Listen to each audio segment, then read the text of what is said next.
ওয়াল্লাযীনা হুম আনিল লাগবি মুরিদুন, এবং যারা আনিল লাগবি মুরিদুন, অহেতুক বাজে মন্দ কথা থেকে বিরত থাকে।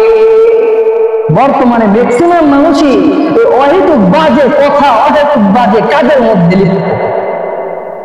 যেই কাজে তাকে বেতন দেওয়া হয় না, যেই কথায় তাকে বেতন দেওয়া হয় না, সেই কথা নিয়ে ব্যস্ত। যেই কাজে তাকে বেতন দেওয়া হয় না, সেই কাজ নিয়ে ব্যস্ত। অন্যের গীবত নিয়ে ব্যস্ত, অন্যের শেখায়ত নিয়ে ব্যস্ত। বিশেষ করে মসজিদের ইমাম সাহেব হলে তো আর বলাই যায় না। আল্লাহু আকবার। যে ইমাম সাহেবের পিছনে নামাজ পড়তেছে, সেই ইমাম সাহেবেরই আবার গীবত করতেছে।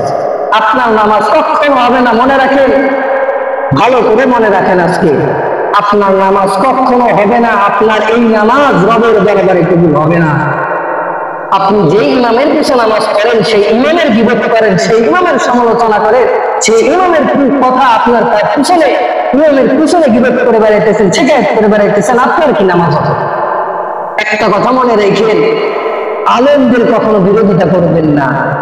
তিনটা কাতারের মধ্যে থাকবেন, হয়তো নিজে আলেম হবেন, হয়তো নিজে আলেম হবেন, আর না হয় আলেমকে সম্মান করবেন, আর না হয় আলেমকে সম্মান করবেন। তাও যদি না পারেন, আলেমকে কখনো ঘৃণা করবেন না।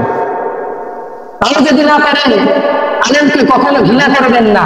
যদি ঘৃণা করেন আলেমদেরকে, এক সময় আপনি আপনার জীবনকে এমনি শেষ করে ফেলবেন। দেখেন না ইতিপূর্বে কতজনে আলেমদেরকে নিয়ে জেল, জুলুম, ফাঁসি, অন্যায় কাজ করেছে, তাদেরকে দুলিচ্ছাদ করে দেওয়ার চেষ্টা করেছে, কিন্তু বরঞ্চ আলেমরা কখনো দুলিচ্ছাদ হয় নাই, বরং তারাই এই দেশ থেকে বিতাড়িত দুলিচ্ছাদ হয়ে গেছে। বলেন ঠিক।